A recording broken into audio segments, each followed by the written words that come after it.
Selamünaleyküm arkadaşlar. İnşallah bugün reyhan şerbeti yapacağız. İnanılmaz faydalarından birkaç tanesinden bahsetmek istiyorum. Daha sonra hemen malzemelere geçmek istiyorum. Reyhan şerbetinin faydaları inanılmaz gerçekten. Kansızlığa ve kan şekerinin düşmesine bağlı olarak ortaya çıkan baş dönmesine ve baygınlığa iyi geldiği söyleniyor uzmanlar tarafından.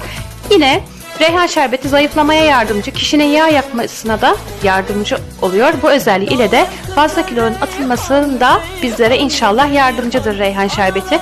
Hemen reyhan şerbetinin malzemelerine ve tarifine geçiyoruz inşallah. Evet, 2 demet reyhanımız var öncelikle.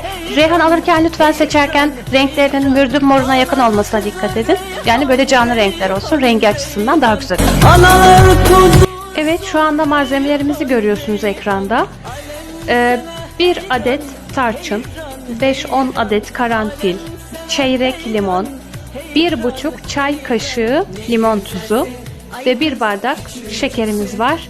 2 demet reyhan için ölçülerimiz bu.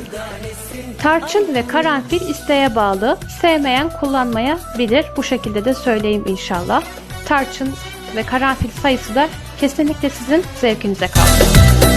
Evet, son olarak da 12 bardak ocakta fokur fokur kaynamış içme suyumuz ve hala tabii ki sıcak olacak.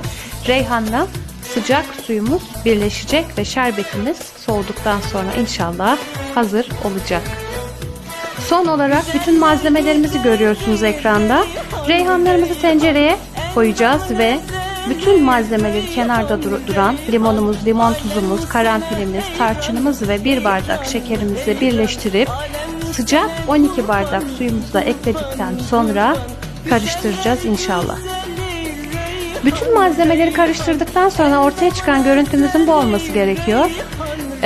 Bu şekilde bunu karıştırdıktan sonra bir 10 dakika veya 15 dakika kadar bekletiyoruz. Çok fazla bekletmiyoruz çünkü reyhanlar tadını acıtabilir.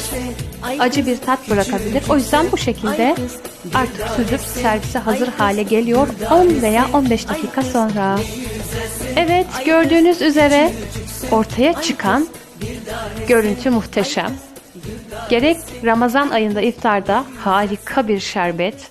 Hiç öyle hazır şerbetlere gerek yok. Evde kendinizin yapabileceği çok güzel bir şerbet bu. Yine yazın her daim dolapta saklayabileceğiniz çok güzel bir şerbet. Ben artık daha bu görüntünün üzerine daha fazla konuşmuyorum. İyi günler diliyorum.